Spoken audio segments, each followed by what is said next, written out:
Paul Clark thani ni kan lo thleng vele tareng mai tun tuma hian tual chung thuthar langsar te kan han lor le don ania atop lama kan ngei dan theu te comment lama kan tar lang vele don nia Mizoram le Assam ramri hi isu lian te kan ni thina tunma sarkar local to te akhan buaina engemo kan lo ma chon ve to bok thina ni ka Trump masalama khan Assam ne na buaina lian tak mai kan na ya kada khan Assam lam police paruklai mai an thinge nge in ka na lian tak achua ka ni kha kha Assam Mizoram boya isen alun tam ber hun ani kha sarkar thar hian ramri ngai tua tur hian committee te pon dina buaina achua chau ni lovin buaina achua lo lai pon ramri chungchanga hian a kha to ka meeting nei reng an du ani chutiang chuan malak na po hi kal renga chuti lai chuan Mizoram le Assam ramri chungchanga in bele turin Mizoram sarkar in Assam sarkar lam dor thin ma se Assam lamin thule hla an la nei thar lova Mizoram sarkar in Assam sarkar angai chang mek Home Department ho tu da chuan ramri chungchanga hian April ni somni panga sang ni somni panga a gauhatia official level state panni te anin biak chu in biak na hnung ber ni in an soya anin biak le na mun atan aizol ruwa manania Assam lampang hi zukril thin ma ila an langoi ri anti Home Department ho tu da chuan in biak na hnung ber minute po Assam sarkar in anti chua lok lo thu soin trum Enge mozat kan zuk dil nuwa min ron thon thei chau tuna po aizola in bele turin kanin nor renga han langoi ri ati tuna anti thei chu Assam lam ngai chan ri ani thuan soi Assam lam in ram richin felan ngai sakvak lo nia alan thu soin Home Department ho tu te chuan Mizoram lamin thataka in biaka ramri rin fel kan du lain Assam lam hian ramri a buaina a omlo ni in andu tok deuh mai ni ten langa ramri chin felani theinan keini lam chuan thei top chua zel kan tum anti in biak na hnung bera Mizoram sarkar ai o te chu Home Secretary Puvanel Moena hova Home Department official parukantel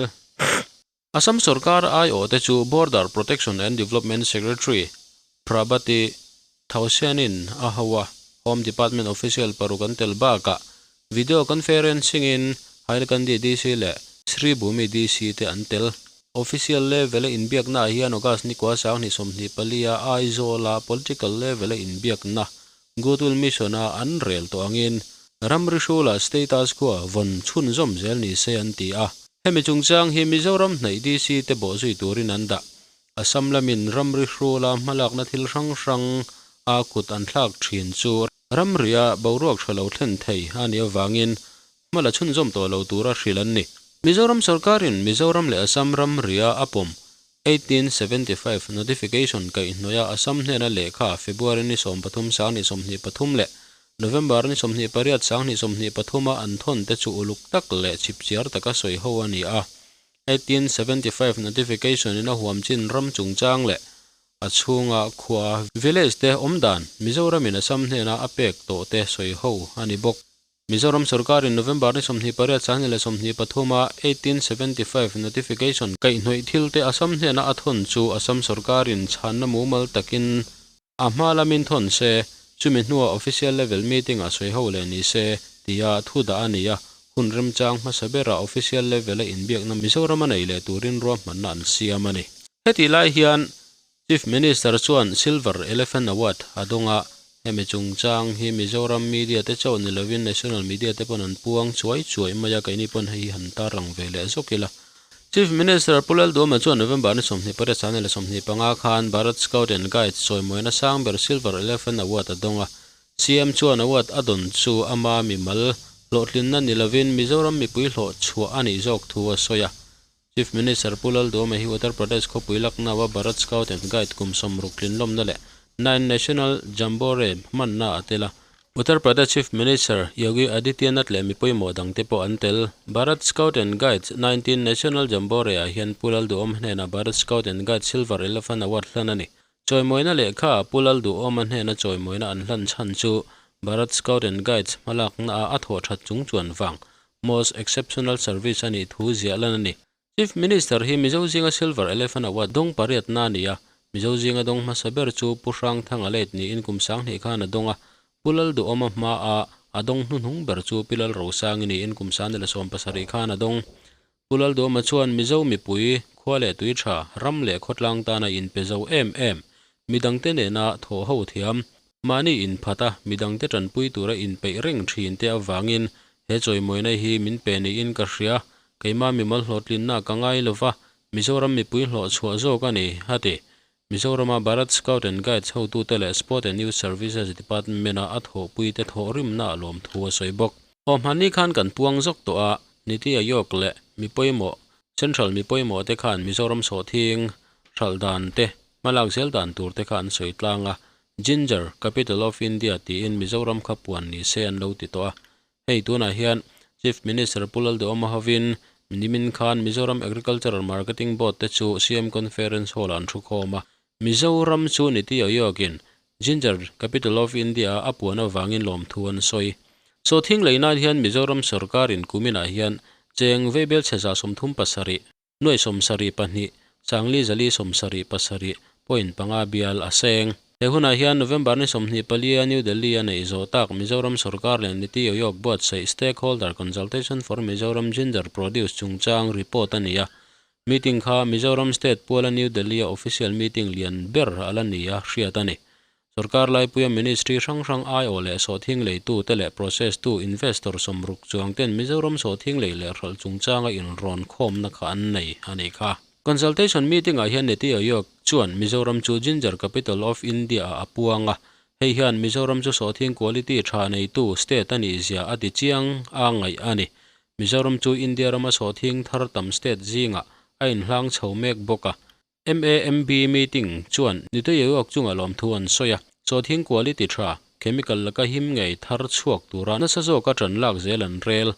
chuwang chuan kum thar lama organic manga so thing ching thei tur khwate chu MAMB nena in report turin an nge na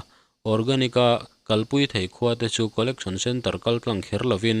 an khwa a leisak dan dap aniang kumina ching mek zinga po organic taka kalpui mek khwate chu MAMB hi hriatir ngal turani ti in an soi kumina so thing leichin report pe kania so thing hi kejinuai jathum somthum pariat tingthum sanga zale somret pahni layani a support price pek chua zongjong chu cheng vebel cheza somthum palinoi somsari pahni changli zali somsari pasari point panga bialani MAMB hian December ninga tangani rokhian Aijal Klapa so thing buyer seller meat nei turin man la meka Indiaram hun rang atangin hetiang lama tuimi te an local khom dona hemiatana anin bot seina te an clear hawa malak mek na chu tha antia so thing thar lei thei tur hi buyer seller meat lo am tura hian inrem na zia pui thei beisei ani o tunlai churi hlo kan puangun mol vio maya hanman reng boka Excise and Narcotics Department chuan cholni khan falkona methamphetamine thanem takan manani kha hemi chungchang hian tar lang vele lokila Excise and Narcotics Department le falcon JSC le FIU Assam Rifles thokho chuan November na somthum sane somni le panga cholni zanda ruk le mini somli panga khan Zoram Medical Center and Hospital ZMCNH Gate Bull falcona met kg thum le gram zakwa somkwa a tablet azong chuan tablet singli le anei tu nia pu mi pahni malsom thara kum somthum sonof lal du omata han Myanmar tuna tui khur hluwa khosamek le Zerilal rot ki makum somni pasari sonof biak cheva electric veng aizol tuna ZMCNCH falcona khosamek nia in chalti an mana methamphetamine phur kwalna atana an man EcoSport car registration number MZ01N1132 por rian sakanni heng methamphetamine te hi state pona thal tum mek la yan ni a methamphetamine nei tu te hi the Narcotic Drugs and Psychotropic Substances Act 1985 lo chanin thu boi siam sakanni mani khan pu TBC Lalvenchhunga chungchang khan politics in beina a ring chuak antira kan sei sualom love dampa by election nei zota ka khan rel lai ZPM party chuan chakna an chan zotak lo wang khan social media te po vom zuina social zuina be zuina tam takan tok ngala MNF lam anron har thara MNF party bawruak kha ZPM din lo na le MNF lin na khan bawruak thar MNF ta na siam ti lo rual ni lova member MNF member khub zoi to te ti chak tharin kha dampabial by election kan MNF tan thli aron siam ania chu an thli chu LADC by election a hian aron thophei le theidonem MNF thli hi he LADC in thlana hian na takinat le donem ti te mipuin kan ngai chang mek ani hi chuti rualin ZPM in kha by election in thlana be sian phak lo hnuwa TBC Lalvenchhunga khan Chief Minister Advisor ani na tangin ban na athelu ta Chief Minister chuan pomlo ma se hei hi TBC hian kaltlang pui ta ni in a hriata hemi chungchanga hian thudik lo tam tak vor dar alo ni ve boka advisor ani na atanga ban na athelu kha ZPM party atanga ban na thelut le chutianga mala ang tho thanga social media lo vor dar polan om ve bokani hei tuna hian ban na athelu hnuwa mipui ma a thua soile nama sabera LADC in thana TBC Lalvenchhunga chuan thua soi ZPM Legislature Party Secretary TBC Lalvenchhunga MLA ZPM Political Affairs Committee member ni bok chuan ZPM Sarkarin Autonomous District Council ADC pathumte budget za somnia ati pun thua soi TBC Lalvenchhunga hian November na somni pakoi in rin ni zan khan longklai niu veng puya ZPM vantlang in khoma thua soya Mizoram ADC pathum ta na ma a cheng vebel chezanga borvel ni thin kha ZPM sarkar noya chuan za asom ni in ti punania budget hi cheng vebel chezaruk som pani akai ta ni na soi LADC in leba cheng vebel chesanga chuang anei thu TBC Lalvenchhunga chuan a soya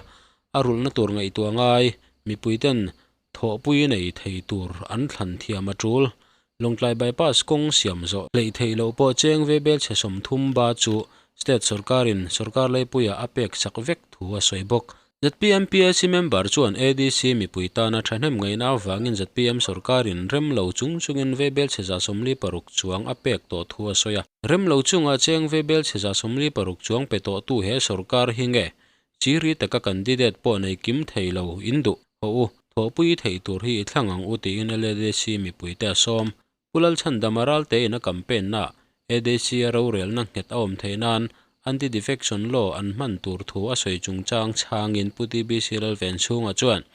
hei district council subject ani lova state sarkar kutani lo chewa Parliament of India dan pui khoi danglam mangai Parliament of India dan pui khoi danglam ngai ani a hei hi a hrelawem ni ati Chief Minister Advisor Political TBC Lalvenchhunga Chief Minister Advisor ani na atanga ban na athelu hnuwa mipui Mizoram mipui hriata thua soina masaber a hian enge a soiti te ngun takin kan ngai thla angatin kan punta ka tang le tuna kan ngai thlak tur atang hian kan ha hol zonga omani chuan comment lama kan tar lang vele don nia du tok le photang te kan MLA Lieutenant Colonel Pu Clement Lalming thangate General Headquarters kan General Secretary te kan Secretaries te chumi pialoma hai kan Vice President Pu Cyril Nemate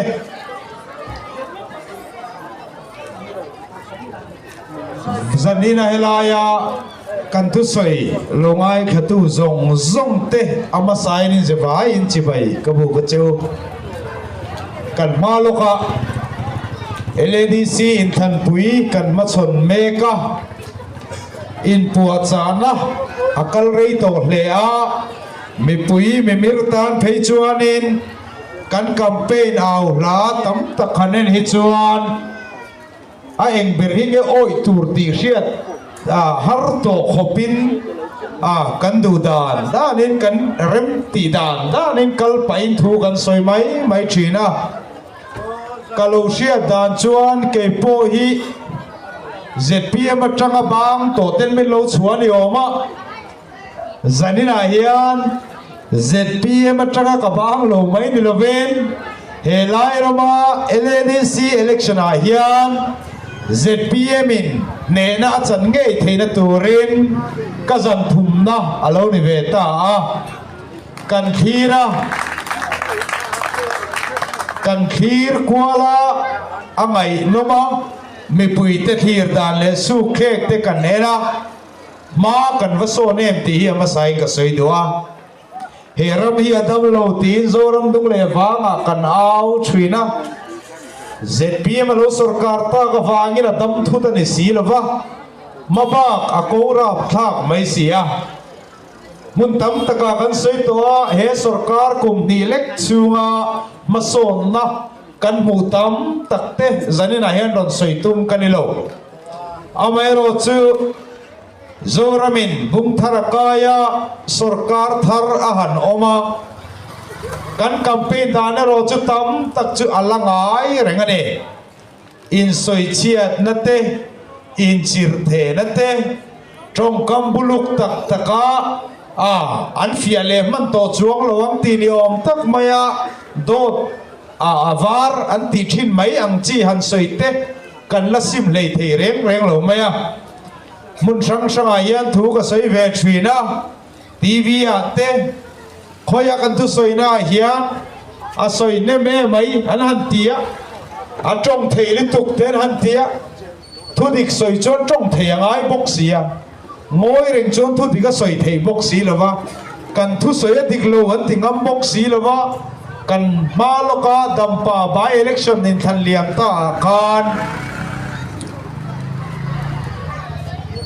fiana opposition party tenena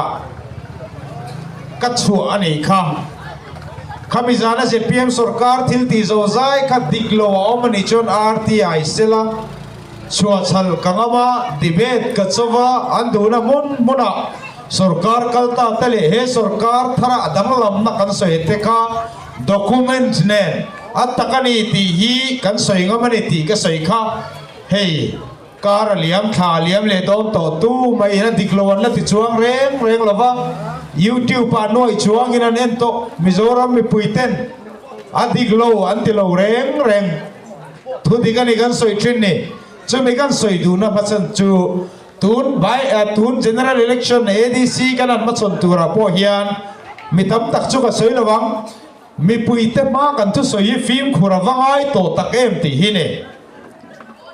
kan tu soi noi liam chini lo nimin pia loka kan opposition leader chuan eng tin nge ti kha LADC MLA vin sarkar na kan lo chan chuan anti defection law kan siamang atiani katiro sarkar nget alo din theina ta na tini kha amairo chu kan leader opposition khan akhiat lo asoi anilowa akhiat sa reng thudik lo mi puite men silane chu chu enge kan ti chuan anti defection law hi LADC mo ADC subject anilowa state subject po la nilo chewa India ram parliament dan siam danglam ngaya niya chu mi khetur ber zingami master degree MA a degree lang na po political science mi ngayin zoram mi pui ma chakna kan chan chuang dan kan sia mga tini khatiro chu chu thudik lawani mi pui ma kan thu soi hi fin fiangam ani turane ti theilo hi soilo turane chu chu sanina hen kan soile duwa voinia kan elpuite helaya chuan elpuite han soi tur vak pom lawa sarkar ngel nget tianan soi ve ngia takna a flek an tar dun thei trok trok ane an flek tar po hi na tuk tuk level a chon chimle mara hoi ve karing campaign office mi ho poilo ki maro a ngelo tur zia mai chu in than ni thenga flek tar dun hoilam in angal om chona makmutang enga tenge kan ti chuan voinia hian lalnate thunei nate rorel nate chantumin mi puima kan in zor thri voinia zanina helai bial ngeya kan candidate thi mi fel berle mi thaberani kan on tireng reng lo ma se rorel la tra tu te zinga mi ani tiero chu ka soi duwa kan el pui zinga kan king pui lian tak mai helai life at the tan pechon mi chuanom tak ni bok rorel khola kan senior ni bok pumuna zanina ha kan in bezwayam fiam thuin ka hantia enga tinge life at ai o mai ni lo Mizoram pum puya Congress ai o om chun berin bani tuma mi katia enge om si aron tia ilo zo chin don ne a om zia ka soyanga Mizoram hian dan chi rang rang oma asiam tu tenen lam kan soyanga illo zofia theina turin toy fel deuin han soi ma sakkan dua chu chu enge ni kan ti chuan zanina engwangin nge bansan mai tum katina chanaka Mizoram sarkar hian dan hi sangkha jakwa som sari panga asiama heng member te UT noya MLA te hi khan annia heng post te hi pe kan ni chuan removal pai chu anni theina tangin chan dam anni ang ti dan siamane chu adan siama chuan palina khan loenula ADC EMT member ADC zong mi te hi MLA anlo ni point anni theyang ti zia kane tuna helai biala kan opponent berpo hi sangka jakwa som sari pangave la khazon in khanla chu sela la him viau mai amai ro chukan ti teyang kum sang ni paruga khadan kha MLA sarkar khana siam thra chuta chuan ke nge po min beina tam tak dan akalem ti ake nge point kalo au puithin advisor to chief minister rank da hi disqualified na tan removal atang khan atel palowane chu thu than nita sela aduani chuan MLA sarkar vekin sang ni som pakwa dana siam lea heng board chairman zonga MLA ni laite hi ruwa tan ni chuan pai then ni lo ti dana siam lea chu dan chu ti dang lama amaro chu sang ni paruka dan siama ve thungero kha chuan EMT member ADC zong te hi MLA anlo ni ani nan chel kopin pai then ni lo ti kha a pai ta dei me ni a close a schedule number 4 a khan a pai sak dei me ni chu ti ni chuan hoine helai biala zoram pum ai o kan chuan em life a tena kan ai o kan ti ber he na du than ti langai don ni helai than chuan soloma ama chau ni lovin congress zong hian Mizoram ai o assembly house an nei ve to don lo ni a congress tan po hian thutlung na siam har ngat khopin karenga lo thing tal ta ko ni se khonge thana Mizoram congress nil nge nia helaya roi tu nei lo om ti lai kha anril ru hi boy khopin karing ngai to na film bangan ti ni lo ngoi teu itum ve sim tengu candidate so me po nei thelo sarkar na siam tum kan ni ti wanga ti ve mai nia kan ngai dewa chu wangin bial mi puiten ngai dan in siam thiam karing kan MLA chuan vor hian helama min pem sada tum nge congress unau te tan la ni se assembly house ai o tur kan nei to don lo nge ti kha athan thiam har tak turani adan minglen karon sai katero the Mizoram State Legislature's member removal of disqualification act 2006 amendment chu schedule clause number 4 ai je kale kami pani te kan sai photanga amero chu kan chairman kan advisor to chief minister khatia tuna hi chuan MLA kania ZPM party a hian PSC member kani boka he ZPM party ta na engwanga chunzan mulova solaya thuwe mai tura kha kan lawa kwal ngat kan ti chuan kan hun le tha hi he rama zoram me puita na he party pulal do ma kai choina na tho zo zai hi amut nai bertu te jinga mi kane kan na tho trat soi man lek lovin a soi sel chulo soi sel mai ro se thei to pi chu zelang o heramian ma so na lom le kan ti mek lain apuan zar ko ngate opposition a mi soi chian lo thiam thang to te heram kum som ni panga kum som pasari lo kai soi tu te na mi pui ma heram siam an tung dan han soi tak mai hi chuan mi pui tam takan lo thele dol thina chu wangin heram dung le wang hi fana he sarkar ding lai me kai sang ni som ni paria ta pal tang si lo chuan voi ne ma son na tam takan ma som mek le kal me ka hi azuzi ka lau sia chu wang chuan lal na thut theng noi ai thuta do ka na chin fel mai thei tu mi tam takan ne mek la ya mi pui ma puang zar tu kano mangai ni tin voi ne ya zan ila in ma ka tingani eng wangin mo kan rami damlo kan ti kha kan langai khak to zo chia po kan sia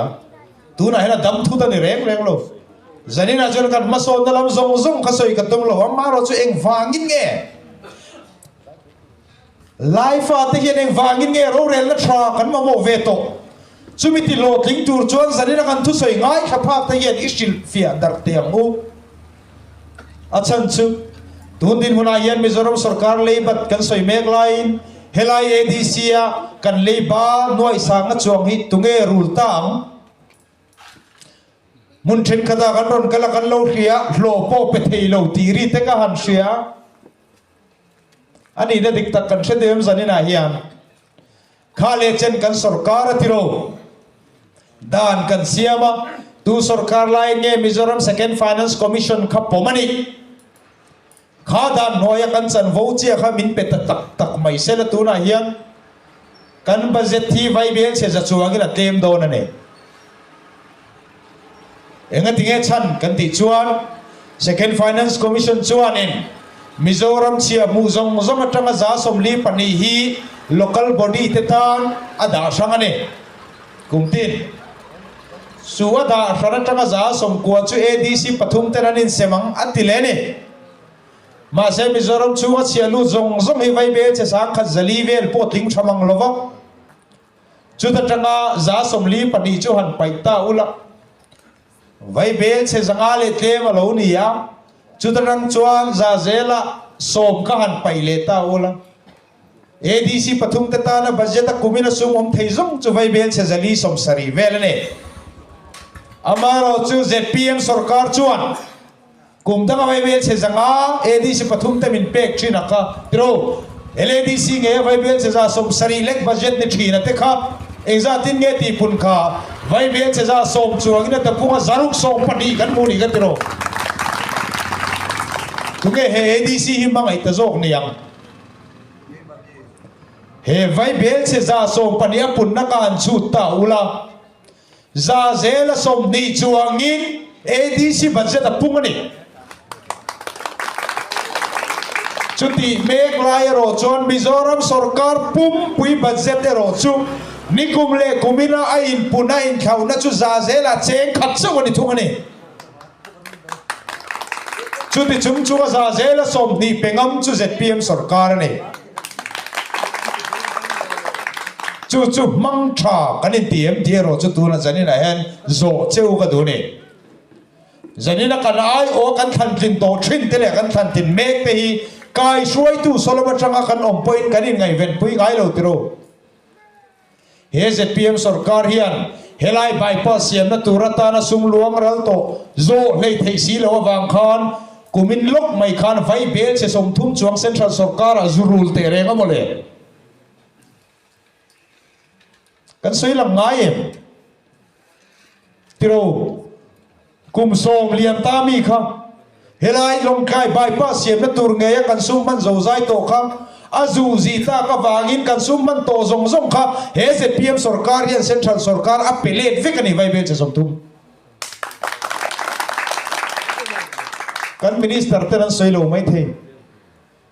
he sarkar yan nge ti kan thia du chon chu example pakhat mai ala ni chawani amaro chu ka lungai phone na thin chu he ram hi damlo lai ram hi damlo ve kanti adi kereng mai eng wangin nge kuminna in lo thira ka tiro budget par lei thei lovin min siama budget kan phara sor governor berin min dissolve lea budget min pong pui box silo heta sarkar na tokte lo tur pe kangaya petur chuan sarkarina mi pui ai otena in than MDC tena approve no sarkarin athana ngai sia floor test omlo ti chuan lama mangin governor in helai munan thil ti to zong zong khan nalen voi tani ti ni kha man tak lo lak kak lo apom pui miao si lo chen budget in nei lo chen man thei ve bok si lo wa se sarkar sumpo ni se apek thei chuang si lo wa tu thiam lo nge mi pui te u hanin ngai to te mu tu thiam lo nge zani na yang kan hayo kan than te hian kan tan nge ron relan mani tan chumi tu ratana hol kual thi tu chu eng party te nge ni zani na hian ngai tu na iseng ho te u chu ti chung chung chuan he ZPM sarkar hian dan lo angin dan ina remti lo angin vai be che somriat pasari apengala ni ka lotur chu vai be che za somriat pasari chu thathum dai turati tharuk dai turati khai chen nge dai kha nikuman lo pek ban thelo kanin dai to lo na mansual na san lu to ka wanga thathum chung lo helai ADC sarkar na thokten an lak thelo rule nan kan pe phot tro advancing kan san pual kha abazel in kan kala kumina kan mutur khan ni kumami kan va pele chumin dai lo na ting khom chun wai sang na chuang ani to ni o atamania kan ngai to ngai em chung chumin ngai to pui ve ngai em chu ti chung chuan sarkar norna oma ZPM sarkar kar love ti soi lovin tu na sarkar coalition achiri bermai sarkar kan nei lai ngai poin lo lak lo wai chuan tin vai bel che som nga pakwa pele tu kha ZPM sarkar ni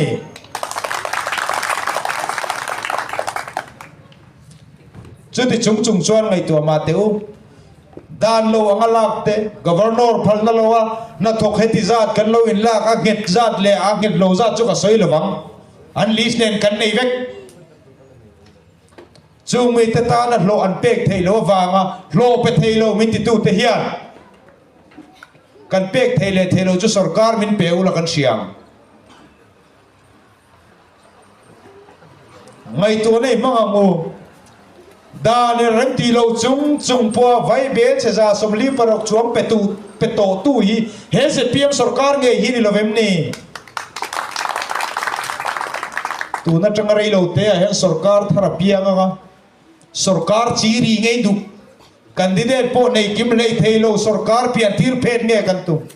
ho solaya tho pui thei tu nge hi tham king ve to ang u in ti don li le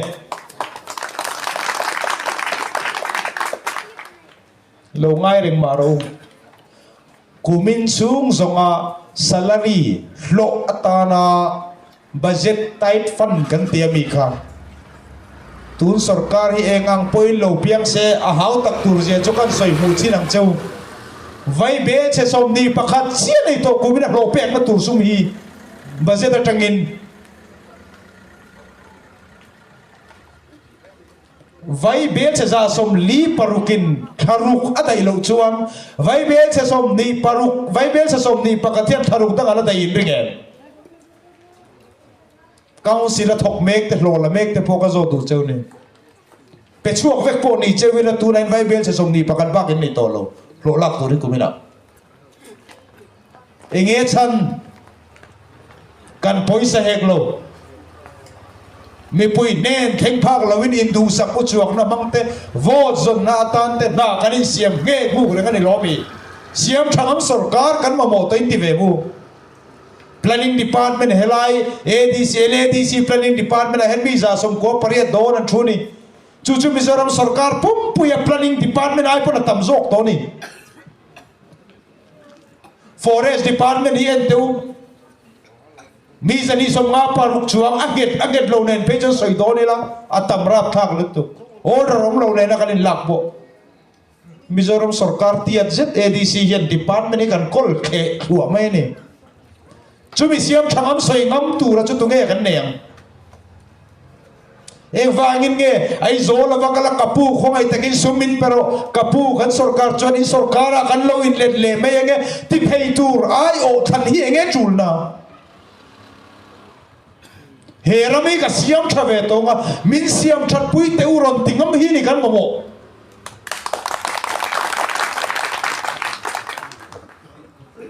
chumi kan ti thei chuan si lo chuan sarkar na kan han siam anga ZPM hi Enge ti thei in ti chuan tuna hian antai fan vai bel se somriat pakhat zetero lom maso na to na tur vai bel se somriat pakhat hi hlota na pele ral tur nge nia maso na ta na mam thei tu tur kan than kin don ti hi ngai tur ro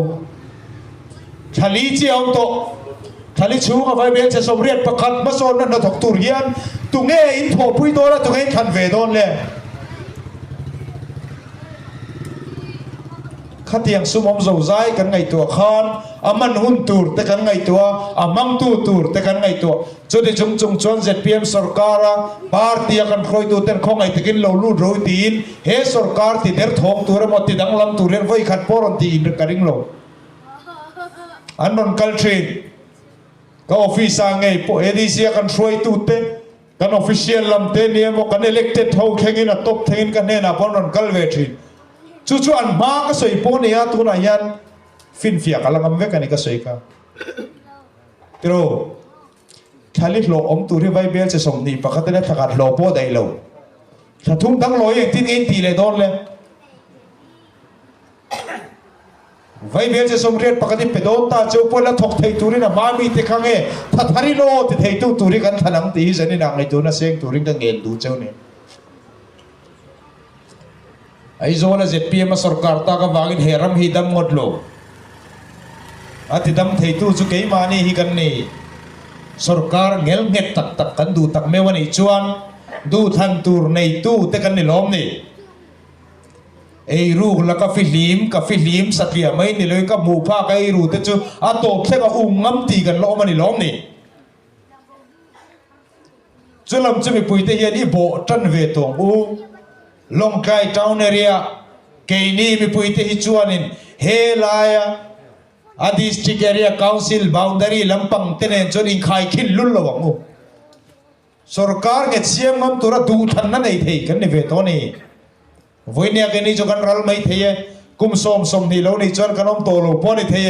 kan tu le fa voinia la thlai jok te hi ek vai nge ai zo la pur choin kapu LADC ticket chang turin eng vai nai zo la kanin zia chia huai thin mani ro in real thei kan ti ni lom ni he mi pui te tan hian ni lomi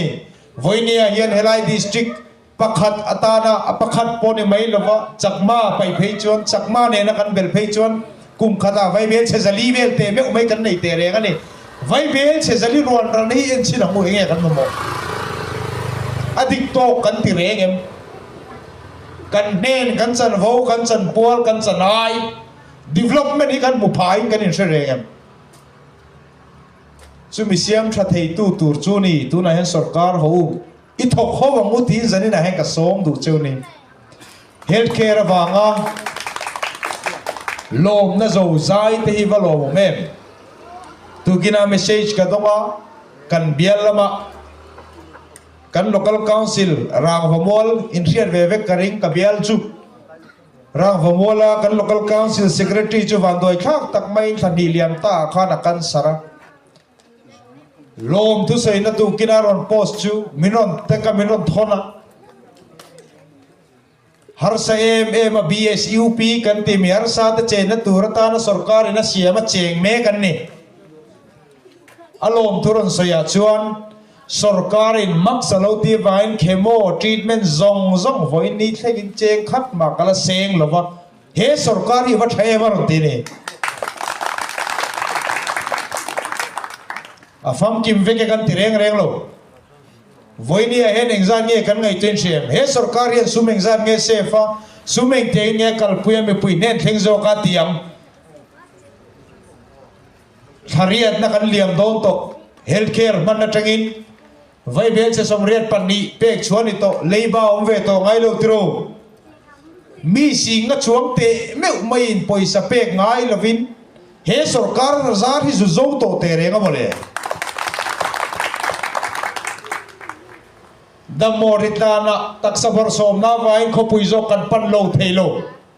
hela mama son na ti zo ka saivak lo mai anga code of conduct lam te nia mani loka bungkyang south kan ron kala fur lai anu loka heta district court kan ron ena simin noa hospital te po kan ron dikan nei khatiro tun hai a po voi thum garan kalani kumina nge hian kan bu ve zanin hai khalam ka ju soite chiam po ka tum chuang lo mason na dik akal theina turata na bultan thale tur hian ZPM sarkar lukhin ombik lovani ti hi milo pom pui turi ka sohom chewani zanin hai han soi tak tak don jon tro electric bill ba voin ni zandar so pania bill sarkarin harul to lo chuan a pung zong zong nen nak tu ka tengin zandar so pani pelateng kan thim don kan the kan phului lui thina ni kan to ro ZPM kum ni sarkara hian thasom ni pathum ZPM sarkara hian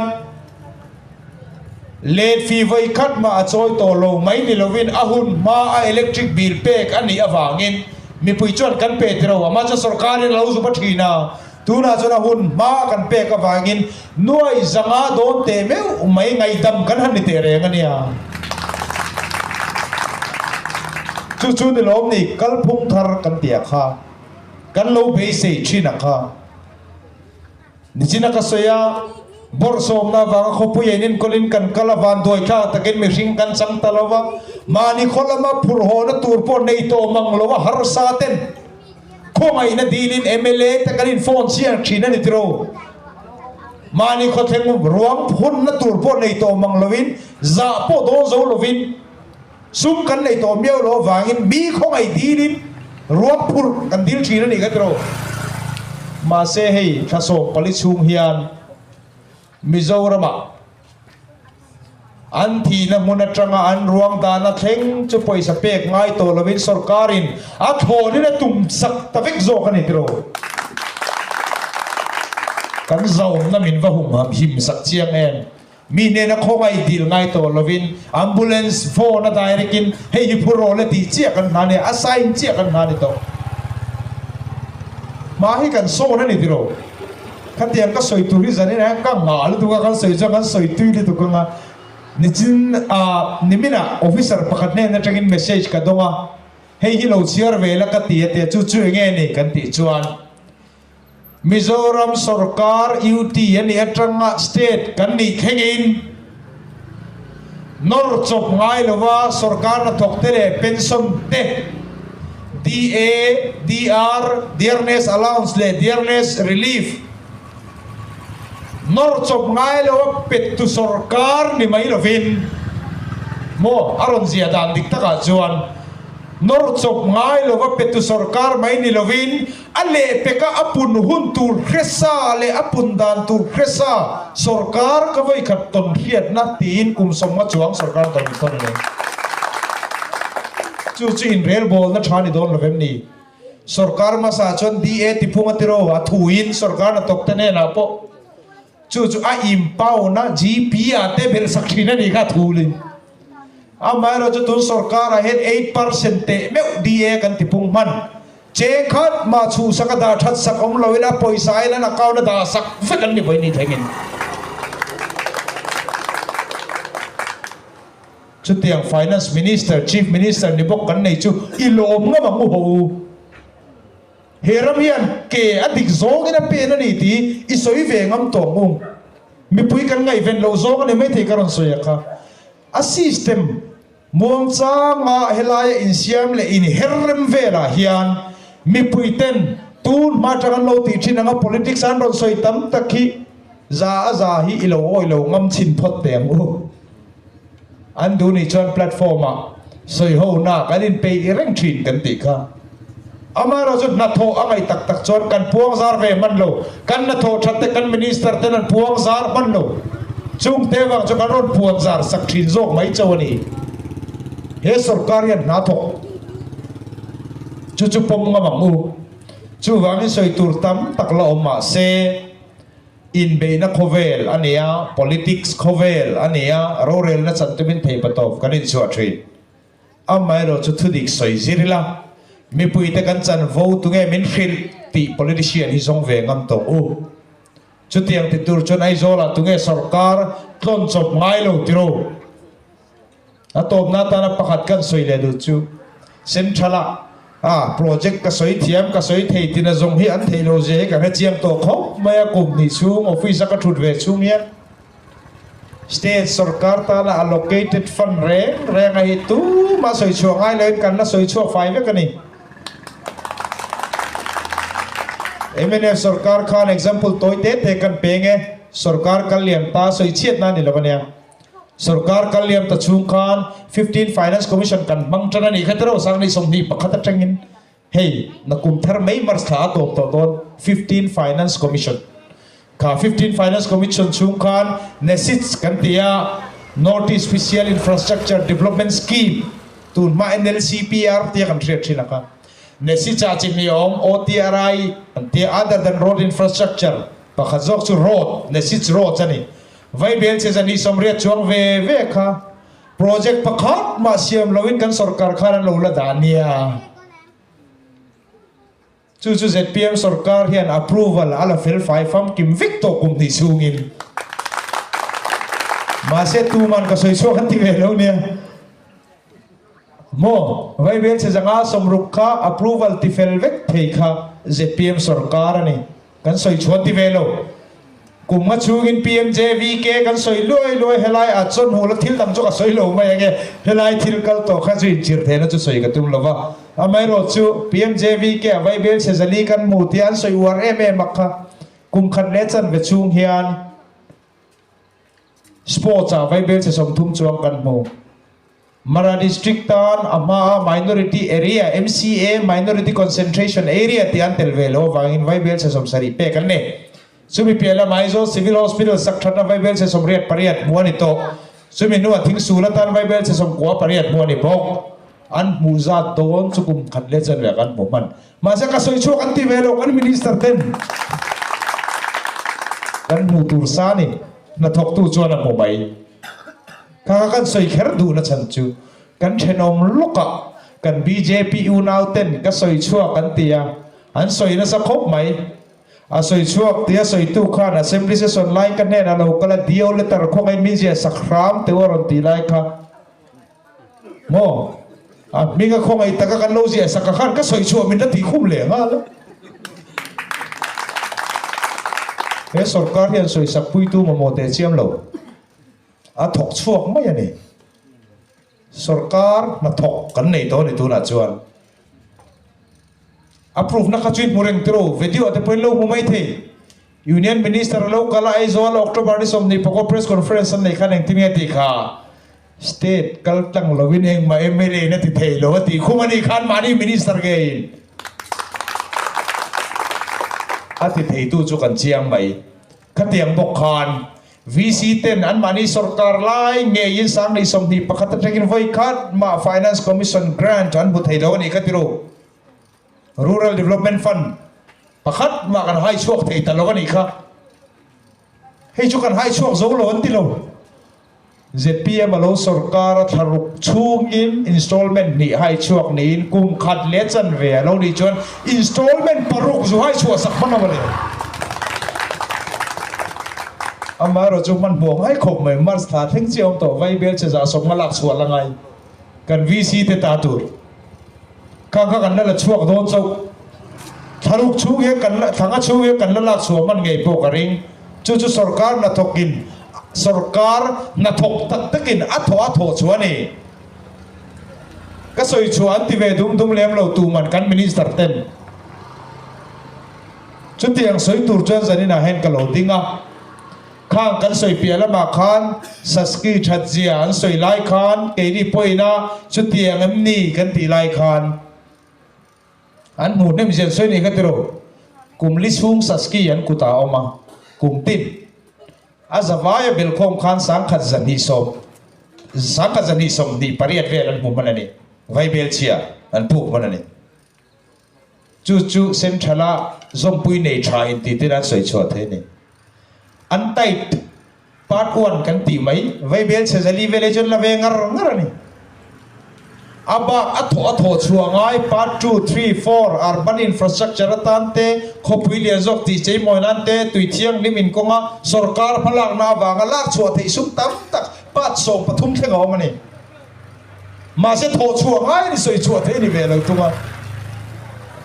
chumi ringot soi chok chong kum khat le chan ve chungin ZPM sarkar in vai bel che sang khat zaruk som paruk nikum chui kum khat chui kan momana kumina zathum som ni pariat alo khen fel le to bokani kum khat le chan ve chunga vai bel che sang khat zakwa kan la ki ara alang ve don chawani nuai riat nuai som nuai nga te te in eng vai nge in ti laps min ti lai khan dan lowangin vai bel che zali kha na sang khat zathum som riat chuang azu sem te renga voini hai ZPM sarkar a hian vai bel che sang khat zako chuang hi na zathum potling manglon chu kalphung inang lo zok chu ni ta ni chumi lo po soi tur tam ta ko mo me amara cho kan soi chuak lawa an soi chuak lo kan tho chuan ni kan minister te tho chuak kan sarkar na thok te tho chuan ni chu kalphung ti ka chuan ani chu sarkar kalphung dik ani ang nge yin zanina helai veng puya kan thu sei lo ngai khaphak zong ten ngai to na phim mang turin ka gen tu chewa heram hiam chan chuanga ya a chan chuak tu turin tu hinge kan rin derang mitha ber kan nilo ke ni hi mi ring na min teula mi ro pui kan nilo le khathiam na ni se pol som theng chau kan jir khoi college ma rap ve lo te ni voi nei ma ding te hi ni amara jo sarkarian mi thiam tam tak arwai del dula athu petu khan thu dika ngai na chon si lo chona na thok tan ti dika harani he thiam ve vek lo mai la thil thadu ten kan nor chuan sarkar lo kal dika mi thiam ten an thok mai ani chu meetingam chu voinia zani nei ma kan ron ding chuaka khongai na kan ron nge na hun tlem te la om helai biala tang nge hian bulmin han transak ula samni somni panga LADC general election a hian ZPM sarkar ngel ngetle changklung takalo pian nge